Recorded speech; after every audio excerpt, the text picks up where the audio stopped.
India speaks daily में आपका स्वागत है। इंडिया स्पीक्स डेली को सब्सक्राइब करें, इसके बेल आइकन को जरूर दबाएं। ज्वाइन बटन के जरिए आप इसकी सदस्यता जरूर लें और यदि इसका कंटेंट आपको गुणवत्तापूर्ण लगता है तो आप 100 रुपीज़ पर मंथ का सब्सक्रिप्शन जरूर पे करें।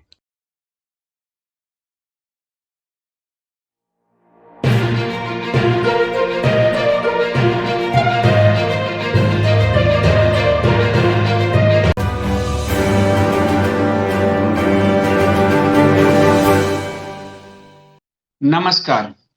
इंडिया स्पीक्स डेली में आप सबका स्वागत है। मैं हूं संदीप देव। बॉलीवुड और कांग्रेस के नेक्सस ने अर्नब गोस्वामी और रिपब्लिक के विरुद्ध हाथ मिला लिया है। ईमानदार पत्रकारिता कितना मुश्किल होता है, ये बात आप देखेंगे कि अर्नब के खिलाफ किस तरह से पूरा बॉलीवुड उतर आया है और ना सिर्फ उतरा है बल्कि कांग्रेस के घोषित बिजनेसमैन तक ने कह दिया है कि हम रिपब्लिक टीवी को विज्ञापन नहीं देंगे। अर्नब की गलती यही है कि उसने दशकों से बॉलीवुड में चल रहे सफेद पुड़िया के व्यापार को एक्सपोज कर दिया और इस सफेद पुड़िया के व्यापार में बड़े-बड़े धंधेबाज शामिल है। पूरा बॉलीवुड का धंधा ही यही चलता है और इस सफेद पुड़िया का जो मास्टरमाइंड है, जो मेन सोर्स है, वो सोर्स कहीं दुबई में तो कहीं कराची में बैठा है। उसके पूरे धंधे को बॉलीवुड में सप्लाई किया जाता है, सारा धंधा उसका बॉलीवुड से चलता है। लेकिन जब एसएसआर केस के बाद और दिशा सान्याल के केस को जोड़ते हुए अर्नब ने रिया को एक्सपोज किया, तो आपने देखा होगा कि रिया चक्रवर्ती को बचाने के लिए कैसे बॉलीवुड का पूरा गिरोह झुंड बांधकर उतर आया था। उसमें बड़े-बड़े चैनल्स भी थे और उस चैनल में टीवी टुडे और इंडिया टुडे सर्वोपरि था, जिसने जस्टिस फॉर रिया कैंपेन चलाया। लेकिन बात इनके उल्टे पड़ गई, रिया की गिरफ्तारी हो गई और धीरे-धीरे वो नेक्सस खुलने लगा। नेक्सस तो यहां तक सामने आया, इसमें बड़े-बड़े सितारे जो है, मुंबई के जो अभी पुलिस कमिश्नर है परमवीर, उसके साथ भी उन सबका नेक्सस खुलकर सामने आया। आरोप तो ये भी लगा कि बैटिंग में आईपीएल की जो बैटिंग है, जिसको जुआ कहिए, मैच फिक्सिंग में आरोप सलमान खान, उनके भाई अरबाज खान, इन सब पर भी लगा, जिसको इसने बचाया परमवीर। और उसके बाद ही परमवीर को एक मोहरा बनाकर टीआरपी जो है रेटिंग के नाम पर अर्नब का शिकार करने का प्रयास किया। लेकिन अर्नब ने अपनी पत्रकारिता से टुडे ग्रुप और आज तक को बेनकाब कर दिया। अब इन्होंने आखिरी चाल चली और पूरा बॉलीवुड का जो बड़ा-बड़ा प्रोडक्शन हाउस है, प्रोड्यूसर गिल्ड है, टेलीविजन और बॉलीवुड का, वो सब एक साथ आ गए और इन्होंने रिपब्लिक टीवी और अर्नब के खिलाफ एक शिकायत दर्ज कराई। मैं आपको उन सारे प्रोडक्शन हाउस के नाम धीरे-धीरे बताऊंगा। कई तथाकथित राष्ट्रवादियों के चेहरे भी बेनकाब होंगे। मैंने हमेशा कहा है, अवसरवादियों से सावधान रहिए, वो राष्ट्रवादी नहीं। तो अब आप पेन लेकर बैठिए और नोट कीजिए। वैसे ये लिस्ट मैंने ट्विटर पे भी डाला है और अपने फेसबुक पेज पर भी डाला है और आगे मैं आपके टेलीग्राम पर भी डाल दूंगा और फिर यूट्यूब के कम्युनिटी में भी डाल दूंगा। लेकिन अभी आप नोट कीजिए, the film and television producer guild of India, पूरे फिल्म और टेलीविजन प्रोड्यूसरों का जो गिल्ड है वो आया और ये सब सफेद पुड़िया को बचाने आए हैं। सफेद पुड़िया, ये पूरा चेहरा खुल गया है कि बॉलीवुड में सफेद पुड़िया गैंग किन-किन के साए में चल रहा है, कौन उसके पार्ट हैं। ये लिस्ट अर्नब के खिलाफ नहीं है, एक तरह से ये लिस्ट अपने चेहरे को ये बेनकाब कर रहे हैं, क्योंकि ये सफेद पुड़िया गैंग के पार्टनर हैं, जिनकी बेटी की शादी में हमारे हर पड़ोसी का एजेंट आकर नाचता है, जो सलमान खान आतिफ असलम को यहाँ लाकर किसी सोनू सूद को और अभिजीत भट्टाचार्य को यहाँ से बाहर कर देता है। वो पूरा जो नेक्सस है वो आपको समझ में आएगा। पहले आप नाम सुनिए। The film and television producer guild, Indian film and TV producer council, screen writers association, ये स्क्रिप्ट राइटर भी तब धंधेबाज, सुट्टा मार के लिखने वाले। आमिर खान प्रोडक्शन, याद रखिएगा, इसको देश में डर लग रहा था, पर तुर्की जो तानाशाही थोप रहा है, खलीफाबाद थोप रहा है, हरा खलीफाबाद, वहां उसकी बेगम से जाके एर्दोगान, तुर्की के राष्ट्रपति के बेगम से जाकर मिल आया था, और भारत में इसको डर लग रहा था। तो Aamir Khan production, Adlabs film, Adlab films अगर हम देखें तो शायद ये बड़े ग्रुप का है। एडलैब फिल्म्स जो है, मुझे लग रहा है कि एडलैब जो है, मैं एक बार आपको बता ही देता हूं कि एडलैब फिल्म्स जो है किसका है, ताकि आपको स्पष्ट हो कि ये कौन लोग हैं, चेहरे भी आपको पता चलना चाहिए। एडलैब फिल्म जो है, ये है, मैं आपको बताता हूं पहले कौन लोग हैं, इस पर हम आते हैं। अजय देवगन फिल्म, आपने अजय देवगन को राष्ट्रवादी इतना बड़ा समझा, आप लोगों को शायद मालूम नहीं है, पनामा पेपर लीक में, भ्रष्टाचार में अजय देवगन का नाम आया था। और आप लोग शायद ये भी भूल गए हैं कि अजय देवगन संजय दत्त को बचाने के लिए पोस्टर लेकर आए थे, लेकिन एसएसआर की मौत पर अजय देवगन नहीं बाहर आए। आपको मैंने बार बार कहा है कि राष्ट्रवाद को इन्होंने धंधा बनाकर आपसे के जेब से 300 रुपए निकालने के लिए, कोई आपके जेब से न्यूज का टीआरपी निकालने के लिए, कोई सुभाष चंद्रा, कोई सुधीर चौधरी, कोई रजत शर्मा, ये आपका उपयोग कर रहे हैं, और शाम को ये क्लब में ठहाके मारते हैं, आपकी बेवकूफी पर हंसते हैं। तो अजय देवगन फिल्म्स याद रखिएगा। उसके बाद ये एडलैब फिल्म्स जो है, आपको एडलैब फिल्म्स किसी बड़े ग्रुप का है, और जहां तक मुझे लगता है कि इसके जो डायरेक्टर हैं, ये पूजा शेट्टी है, अभिषेक शर्मा है, आरती जो है ग्रुप का ऑनर जो है, मैं आपको ऑनर जो है बताता हूं कि इनके कौन है। मुझे शक मालूम है कौन है, लेकिन मैं बोलना नहीं चाहता बिना सबूत, आप जानते हो मुझे। तो ऑनर नेम एडला फिल्म्स का ये मनमोहन शेट्टी हैं। मनमोहन शेट्टी हैं एडलफ एड लैब फिल्म के मनमोहन शेट्टी जो हैं, वो इसके हेड है, शायद उनके ऑनर हैं। उसके बाद Ajay Devgn film, Andolan film, Anil Kapoor film and communication network. Anil Kapoor को तो आपने डी के साथ, दाऊद के साथ शारजा में भी देखा है। अनिल कपूर को आपने जो एजेंसी है, हरे देश की जो जासूसी एजेंसी है, उसके एजेंट अनिल मसरत के साथ भी देखा है, और अनिल मसरत को अपनी बेटी की शादी में लाया था, फंड करवाया था, ये भी आरोप है, उसमें भी देखा है। तो अनिल कपूर फिल्म, अरबाज खान फिल्म, अरबाज खान जिसको बैटिंग, सलमान खान का भाई, और जो आईपीएल की बैटिंग में भी, फिक्सिंग में भी फंसा था, वो अरबाज खान फिल्म। आशुतोष गोवारिकर प्रोडक्शन, वो लगान वाला जिसने योद्धा अकबर बना के एक नई कहानी बना दी, कोई योद्धा थी नहीं, लेकिन आपको अकबर जैसे क्रूर को आपको ऋतिक रोशन में पेंट कर दिया। तो वो आशुतोष गोवारिकर, लगान आमिर खान को लेकर, स्वदेश शाहरुख खान को लेकर, वही Ashutosh Gowariker. BSK network and entertainment, cape of good films, clean slate films, Dharma production Karan Johar, Dharma production Karan Johar, जिसका वीडियो वायरल हुआ था सफेद पुड़िया फूकते हुए पूरे गैंग का, और जो इस गैंग का बहुत बड़ा चेहरा है, इस गैंग का, नेक्सस का, किसी और को पनपने नहीं देता, वो Dharma production. Emmay entertainment and motion picture, Excel entertainment, film craft production, जानते हो फिल्म क्राफ्ट आप किसका है? ऋतिक रोशन के फादर का, राकेश रोशन, ऋतिक रोशन का फैमिली का फिल्म क्राफ्ट, जिस पर कंगना रनौत ने आरोप लगाए थे, तो ऋतिक रोशन और राकेश रोशन का जो है। उसके बाद hope production, Kabir Khan film, Kabir Khan जो आपने वो देखा होगा कबीर खान, बजरंगी भाईजान, ये इसी गैंग का है, उसी का डायरेक्टर कबीर खान। उसके बाद love film, Mac MacGuffin picture, Nadiad वाला ये अक्षय कुमार को लेकर बनाता रहता है, नडियाड वाला प्रोडक्शन। और ये वही नडियाड वाला है जिस पर आरोप लगा था दिव्या भारती को मारा। बाद में दिव्या भारती उसकी पत्नी थी, बाद में एक्सपोज हुआ, तो एक दो फिल्मों में दिव्या को उसने कंडोलेंस श्रद्धांजलि दे दी थी, वही नडियाड वाला।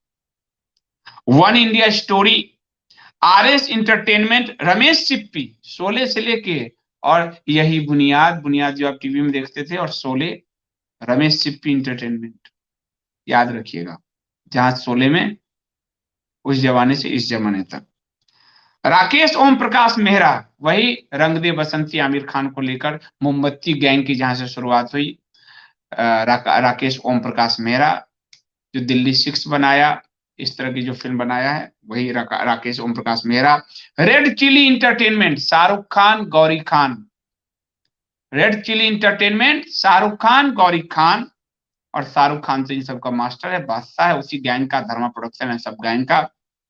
Real life production, Reliance Big entertainment, Anil Ambani. Anil Ambani, जब मैं अनिल अंबानी पे बोल रहा था तो कई लोग मेरे पीछे पड़े थे कि ये नरेंद्र मोदी को फंसाने के लिए अपने नाम का उपयोग होने दे रहा है। आज क्लियर हो गया, अनिल अंबानी। रोहित शेट्टी पिक्चर, सिम्बा, सिंघम, अजय देवगन के साथ जो मिल के बनाता है, उनका मित्र है। और चेन्नई एक्सप्रेस, शाहरुख खान के साथ, ये रोहित शेट्टी फिल्म्स, रोहित शेट्टी। रॉय कपूर फिल्म, ये रॉय कपूर आप जानते हो, कंगना रनावत पे जो हमला करने के लिए कूदी थी विद्या बालन, उसकी फैमिली का है, उसके पति का है, ये आरोप है, पति का, उसकी फैमिली का ही है। Roy Kapoor film. Salman Khan film big boss, Salman Khan film, जो सलमान खान इन सब, इस पूरे गिरोह का सरगना है एक तरह से। और शिखा एंटरटेनमेंट, सोहेल खान, सलमान खान का भाई, Sohail Khan production. Tiger baby digital, Vinod Chopra, Vinod Chopra, Vidhu Vinod Chopra आप जानते हो, अभी शिकारा बनाया था, एमबीबीएस मुन्ना भाई, वो फिर गांधी लौटे, क्या नाम था उनका, एमबीबीएस मुन्ना भाई के बाद फिर जो उसने ये बनाया मिशन कश्मीर। और शिकारा, ये कश्मीरी इसकी मां थी, कश्मीरी पंडित, लेकिन इसने सेकुलरिज्म से भर दिया शिकारा को। और शिकारा का जो लेखक था राहुल पंडिता, जो पत्रकार है, कश्मीरी पंडित है, लेकिन नक्सल और हर एक का समर्थक है। शिकारा में सेकुलरिज्म ही भर दिया था वो। आपको विदु विनोद चोपड़ा। विशाल भारद्वाज, विशाल भारद्वाज, गुलजार के चेले, जिसने शेक्सपियर के पूरे सीरीज पे कई फिल्में बनाई, मकबूल, ओंकारा, रंगून, एक फिल्म है नाम गाली वाला है जिसमें शाहिद कपूर है का, वो, ये सब विशाल भारद्वाज। और यशराज, तो मास्टर ऑफ, यशराज यानी आदित्य चोपड़ा, यानी यशराज फिल्म, यशराज चोपड़ा के जो बेटे आदित्य चोपड़ा, जो सबका मास्टरमाइंड है। और एसएसआर में, एसएसआर की संदिग्ध मौत में नाम भी आया यशराज का, धर्मा प्रोडक्शन का। ये सब जो आप देख रहे हो, ये वो प्रोडक्शन हाउस हैं जो अर्नब गोस्वामी और रिपब्लिक को बंद कराने के लिए सड़क पर उतर आए हैं, लिखित शिकायत दे रहे हैं, और सरकार तक अप्रोच करने की कोशिश कर रहे हैं। इसीलिए हाल फिलहाल अक्षय कुमार से लेकर और करण जौहर तक प्रधानमंत्री नरेंद्र मोदी के की पीठ की आड़ में छुपने का कोशिश कर रहा था, क्योंकि इन सबको मालूम है कि राष्ट्रवादी उखड़ गए तो इनके लेने के देने पड़ जाएंगे, इसलिए उस बड़े औरा के पीछे छुपने का प्रयास था। लेकिन हम तो नरेंद्र मोदी जी के काम को पसंद करते हैं, चेहरा पसंद थोड़ी करेंगे, फेयर एंड लवली थोड़ी लगाएंगे। तो इन सबको एक्सपोज करना बहुत जरूरी है। इनकी फिल्मों का बहिष्कार आप कर लीजिए, लिस्ट तो आपको दे ही रहा हूं। साथ ही जो कांग्रेस का नेक्सस है बिजनेसमैन में, राहुल बजाज, राहुल बजाज पुराने कांग्रेसी हैं। अमित शाह के साथ जब इंटरव्यू हो रहा था तो खुद ही कहा कि राहुल, मुझे मेरा नाम जवाहरलाल नेहरू ने दिया था। जो इंदिरा से लेके नरसिम्हा राव तक जो लाइसेंस कोटा राज था उसमें इन्होंने खूब माल बनाए हैं राहुल बजाज ने, और घोषित कांग्रेसी हैं। 2006 से 10 के बीच में सोनिया के मनमोहन सरकार ने इनको राज्यसभा में भी बैठाया था। उनका बेटा है राजीव बजाज जो अभी मैनेजिंग डायरेक्टर है। राजीव बजाज ने कहा है कि वो रिपब्लिक को विज्ञापन नहीं देगा। राजीव बजाज ने कहा कि हम विज्ञापन नहीं देंगे रिपब्लिक को। ये राजीव बजाज ने कहा कि हम ब्लैकलिस्ट करते हैं, और इस पर जावेद अख्तर कूदा और बोला ये बहुत लायक औलाद हैं। अभी आपको दिन में बताया था जावेद अख्तर की ब्रांडिंग नास्तिक के रूप में की जा रही है ताकि वो हरे टिड्डों को बचाए। तो जावेद अख्तर आया कि वो तो बहुत जो है बजाज ऑटो के जो एमडी हैं राजीव बजाज ने बड़ा बड़ा काम किया है, रिपब्लिक को ब्लैकलिस्ट कर दिया है, और अब तो हम जो है आप सबसे लायक बेटे हैं। ये बात कहा है किसने? जावेद अख्तर ने। तो ये पूरा नेक्सस आप समझिए कि यदि इस देश में 70 साल में, फिर एक और नाम ले ही लेता हूं, सलमान खान बिग बॉस में कल कमेंट कर रहा था सलमान खान बिग बॉस में कि जो चिल्लाएगा उसे उसका चैनल बंद हो जाएगा। नाम नहीं लिया उसने अर्नब गोस्वामी का, लेकिन ये धमकी दिया कि जो चिल्लाएगा उसका चैनल बंद हो जाएगा। कहा कि चिल्लाओगे तो वो आपका चैनल बंद कर देंगे। यानी ये लोग रिपब्लिक को बंद करने के लिए पूरा बॉलीवुड ग्रुप और उनका टेलीविजन ग्रुप आज तक और इंडिया टुडे आपने देख लिया, और उनका बिजनेसमैन ग्रुप बजाज और इन सब ने देखा विज्ञापन ही नहीं देंगे, बॉलीवुड बंद ही करा देंगे। ये सारा नेक्सस 70 साल की गंदगी आपने कैसे दूर किया है एक वोट से। अब आप समझिए कि ये 70 साल की गंदगी है। इस गंदगी के खिलाफ आवाज उठाने पर मार दिया जाता है एसएसआर, दिशा सान्याल, बंद करा दिया जाता है हम सबके social media account, YouTube channel, और फिर कुचलने का प्रयास होता है, थाने में बैठाया जाता है, जेल में डाला जाता है अर्नब गोस्वामी, उसके रिपोर्टर्स, और अंत में इसके खिलाफ लिखित संगठित झुंड की तरह, भेड़िए के झुंड की तरह शिकायत की जाती है बॉलीवुड का ये पूरा गिरोह, और अंत में कांग्रेसी बिजनेसमैन कहते हैं हम विज्ञापन नहीं देंगे, यानी आर्थिक रूप से आपको मारने की तैयारी की जाती है।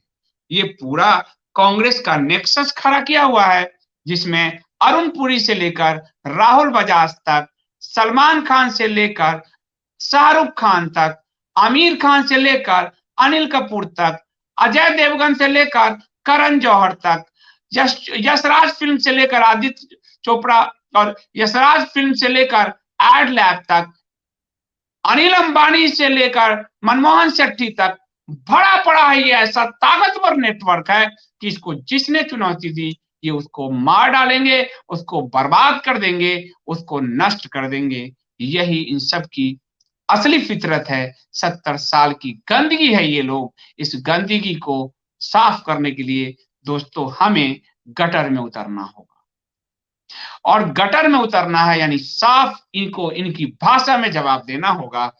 आपको अपने जेब के ताकत से इनको इनकी औकात दिखानी होगी।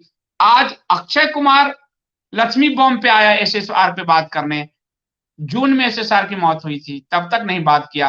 आपको अपने 300 रुपए की ताकत का एहसास कराना, नहीं खर्च करोगे इस पे, वो खर्च अपने बच्चों को एक चॉकलेट देके कर लो, आप अपने बच्चों को कुछ अच्छा गिफ्ट देके कर लो। मत देखो, मत देखो, इनको आर्थिक रूप से तोड़ दो, इनकी रीढ़ तोड़ दो, बजाज की गाड़ी खरीदना बंद कर दो, बजाज के बल्ब जलाने बंद कर दो,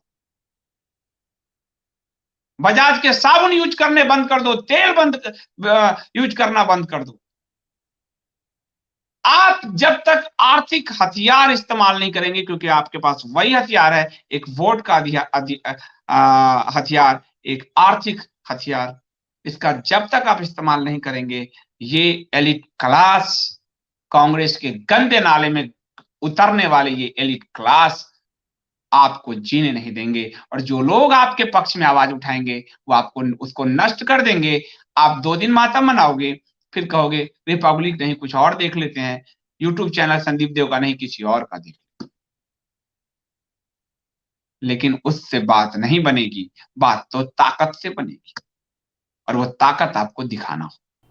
इस खबर का लेटेस्ट अपडेट ये है कि ये सारे बॉलीवुड के दिग्गज producer, director, actor Arnab Goswami और रिपब्लिक के खिलाफ दिल्ली हाईकोर्ट पहुंचे हैं। साथ ही इन लोगों ने रिपब्लिक के reporter Pradeep Bhandari, times now के एडिटर राहुल शिवशंकर और नविका कुमार का नाम भी इसमें जोड़ा है। ये लोग दिल्ली हाईकोर्ट पहुंचे हैं यह कहते हुए कि इन सब को मीडिया ट्रायल करने से रोका जाए। बॉलीवुड अपने गिरेबान में झांकने को तैयार नहीं है कि वहां सफ़ेद पुड़िया का एक बड़ा कारोबार चल रहा है। पत्रकारिता उसे उजागर कर रही है, लेकिन आज ये यदि सफल हो गए तो पत्रकारिता को कुचल देंगे। ज़रूरत है अर्नब गोस्वामी और उन जैसे पत्रकारों के साथ खड़े होने की। अब देखते हैं दिल्ली हाई कोर्ट क्या निर्णय सुनाती है। धन्यवाद।